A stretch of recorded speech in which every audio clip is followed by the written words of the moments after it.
নকল দুর্গাকে আনার কথা জানতে পেরে উৎসবকে ঠাসিয়ে চড় মেরে উচিত শিক্ষা দিল রাজনাথ। হ্যাঁ বন্ধুরা, এমনটাই দেখা যাবে। তাই সম্পূর্ণ জানতে ভিডিওটিতে লাইক দিয়ে চ্যানেলটি সাবস্ক্রাইব করে দেখতে থাকুন।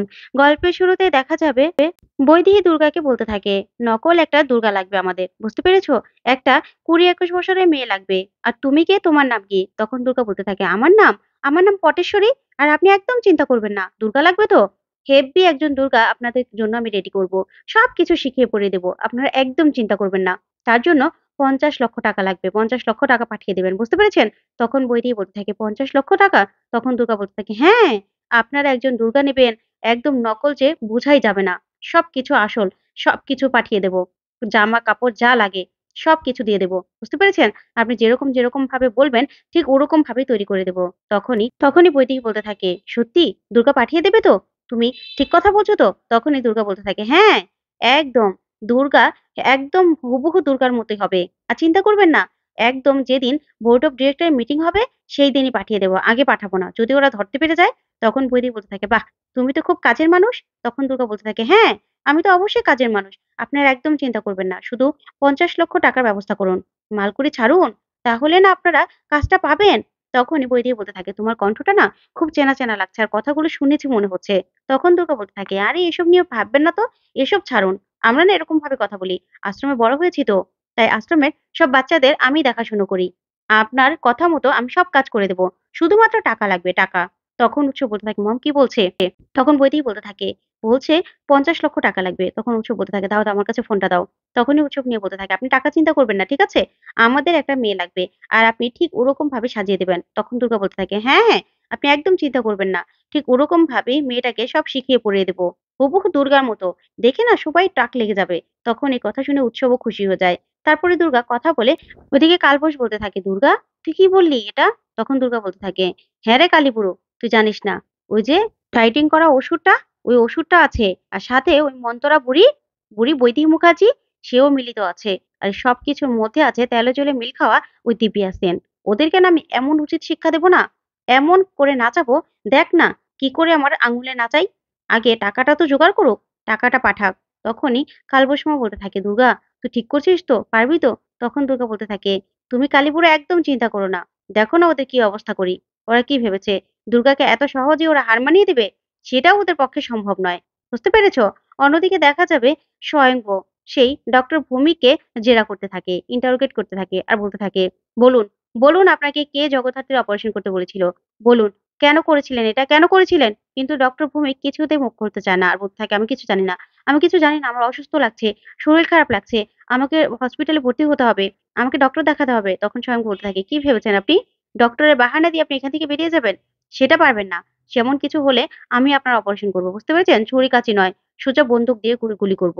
তখনই ডক্টর ভৌমিক বলতে থাকে, কি বলছেন আপনি এসব? তখন স্বয়ংভু বলতে থাকে, হ্যাঁ, আপনি একদম ভাববেন না। বলুন, বলুন কে করতে বলেছিল? বলুন, কে করতে বলেছিল আপনাকে এই কাজ? তখনই ডক্টর ভৌমিক মুখ খোলে না। তখন সেখানে নন্দী চলে আসে। আর সে বলতে থাকে, স্যার। তখনই স্বয়ংভু বলতে থাকে, হ্যাঁ চিরঞ্জিত বলো।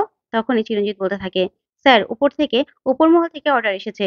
যে গুলিগুলো চালানো হয়েছিল ৩ টা গুন্ডার বুকে আর হলো ওই যে শাহাবুদ্দিনের পায়ে, সেই গুলিগুলো আপনার বন্দুক থেকেই করা হয়েছিল। ওই ৪ টা গুলি। ৪ টা গুলির হিসাব কিন্তু আপনাকে দিতে হবে। আপনাকে ডিপার্টমেন্ট থেকে আদেশ করা হয়েছে। সেই সবকিছুর হিসাব আপনাকে দিতে হবে। নতুন একজন অফিসার আনা হচ্ছে। তখনই স্বয়ং বলতে থাকে, নতুন অফিসার? কেউ নেই। তখন চিরঞ্জিত বলতে থাকে, স্যার আমি জানি না কে। তবে এই খামটা পড়ে দেখুন, এখানে সবকিছু লেখা আছে। আপনাকে এমন আছে সাসপেন্ডও করা হতে পারে। তখন স্বয়ং বলতে থাকে, না, আমাকে কিছুতেই সাসপেন্ড করতে পারবে না।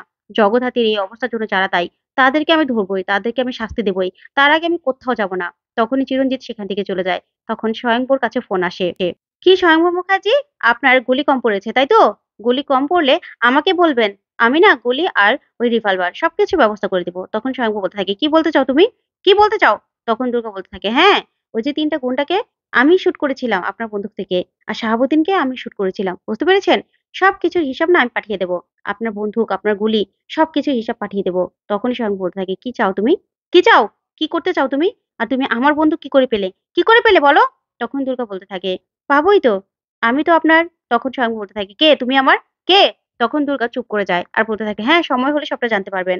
আগে সবকিছু হিসাব দেই। তারপরে, তারপরে না আপনি সবকিছু জানতে পারবেন। আপনি একদম চিন্তা করবেন না। চিন্তা করবেন না আপনি। জগদ্ধাত্রী মুখার্জির কেস আপনি সলভ করবেন। আর গুন্ডাদেরকে আপনিই ধরবেন। যারা আসল অপরাধী না তাদেরকে আপনি গ্রেফতার করবেন। তখন এই কথা শুনে স্বয়ম্ভু চমকে যায়। তারপরে বলতে থাকে, তুমি জানো আমি তোমার ফোন ট্র্যাক করে আর তোমার লোকেশন পেয়ে যেতে পারি। তখন দুর্গা বলতে থাকে, কোনো লাভ নেই। সেটা আপনি ভালো করেই জানেন, কোনো লাভ নেই। আপনি কি পারেন না পারেন সেটা তো আমি জানি। তখন এই কথাতেই স্বয়ম্ভু চমকে যায় আর বলতে থাকে, কি কি বলতে চাও তুমি? তুমি কেন আমার পিছনে লেগে আছো? কেন ফোন করো, হ্যাঁ? কখনো ডেলিভারি বয় সেজে চলে আসো, কখনো সাহায্য করছো, কেন এসব করছো? তখনই দুর্গা বলতে থাকে, করবোই তো। আমি তো আপনার সাথে আছি। আপনি একদম চিন্তা করবেন না। চিন্তা করবেন না আপনি। এত উত্তেজিত হওয়া ভালো নয়। বুঝতে পেরেছেন? এত উত্তেজিত হলে সমস্যা হবে। তখনই এই কথা বলে স্বয়ংবর ফোনটা রেখে দিলেই তখন স্বয়ংবর আবার ডক্টর ভৌমিককে জেরা করতে থাকে।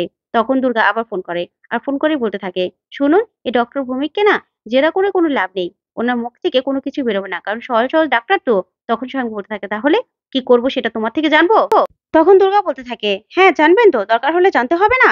আপনি না এক কাজ করুন, শাহাবুদ্দিনের মুখ থেকে যেভাবে একটা ওষুধ খেয়ে সবকিছু বের করে নিয়েছিলাম, ঠিক তেমনটাই করুন। আপনিও ডক্টর ভৌমিককে একটা ওষুধ খাইয়ে দিন আর বলুন, ব্যাস 15 মিনিট, 15 মিনিটের মধ্যে শেষ হয়ে যাবে। তারপর দেখবেন গড়গড় করে কেমন সবকিছু বলে দেয়। তখন স্বয়ং বলতে থাকে, কি বলছো তুমি? তখন দুর্গা বলতে থাকে, হ্যাঁ, আপনাকে দেখলেই না মনে হয় যে আপনি জ্যাজ সান্যালকে খুব মিস করেন, তাই তো? আর আপনার মধ্যে জ্যাজ সান্যালের থেকে অনেক কমতি আছে। তখন স্বয়ং বলতে থাকে, আছে তো।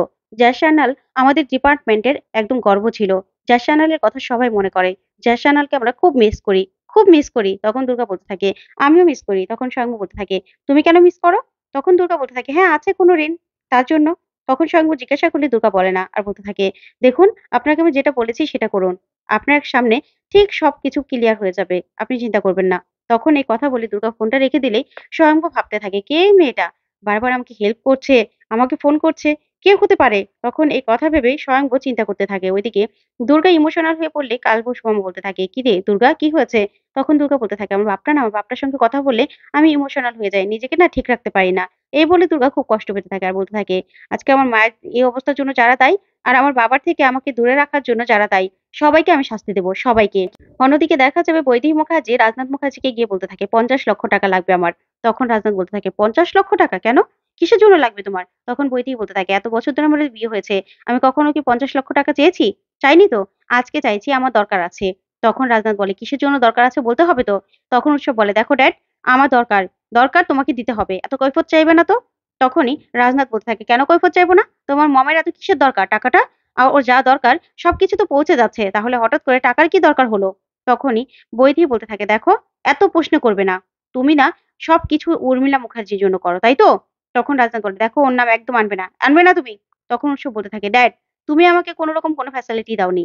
তাই আমি ৫০ লক্ষ টাকা আমার লাগবে, লাগবে।" তখন এই কথা বলে চলে যেতে লাগলে সানভি বলতে থাকে, ভাই দাদা ভাই, তুই এটা কেমন কথা বলছিস? এরকম ভাবে কেউ বাবার সঙ্গে কথা বলে?" তখন উৎসব বলতে থাকে, "কি করব? উনি আমাকে ঠকিয়েছে, আমার মাকে ঠকিয়েছে, সবাইকে ঠকিয়েছে। উনি আগে একটা বিয়ে করেছিল, তার একটা সন্তানও আছে। উনি আমাকে কি ফ্যাসিলিটি দিয়েছে? কিচ্ছু দেয়নি। বুঝতে পেরেছিস? আর উনাকে তো আমি মানুষ বলে গণ্যই করি না।" তখনই রাজনাথ রেগে গিয়ে উৎসবকে ঠাসিয়ে একটা চড় মারে। আর বলতে থাকে, "আমাকে মানুষ বলে গণ্য করো না? তোমার এত বড় সাহস?" তখনই বৈদেহী এসে ধরে আর বলতে থাকে, "আমার ছেলেকে না তুমি একদম মারবে না, ওর গায়ে হাত তুলবে না। বুঝতে পেরেছো? আমার ৫০ লক্ষ টাকা দরকার, দরকার।" তখনই এ কথাতে রাজনাথ বলতে থাকে, "কেন দরকার?" তখন বৈদেহী বলতে থাকে, "দেখো, আমি দুর্গাকে খুঁজছি। নানান জায়গায় আমি বিজ্ঞাপন দিয়েছি। দুর্গাকে আনার জন্য আমাকে ৫০ লক্ষ টাকা লাগবে। একটা আশ্রম থেকে ফোন এসেছিল। সেখানেই নাকি দুর্গাকে কেউ রেখে এসেছিল। তাই সেই দুর্গাকে আমাকে ফিরিয়ে আনতে ৫০ লক্ষ টাকা লাগবে।" তখন সানভি বলতে থাকে, "ড্যাড, তুমি ৫০ লক্ষ টাকা দিয়ে দাও। দুর্গা যদি ফিরে আসে তাহলে তো আমাদের জন্য সবার জন্যই ভালো হবে। তুমি দিয়ে দাও টাকাটা।" তখন রাজনাথ বলতে থাকে, "আমি দেখছি, আমি ভেবে দেখছি। ঠিক আছে?" তখন এই কথা বললেই অবাক হয়ে যায় বৈদেহী আর উৎসব। তো বন্ধুরা, এবার কি তাহলে রাজনাথ ধরতে পারবে বৈদেহী আর উৎসবের চাল? তোমাদের কি মনে হয়? কমেন্ট করে জানাও। ধন্যবাদ।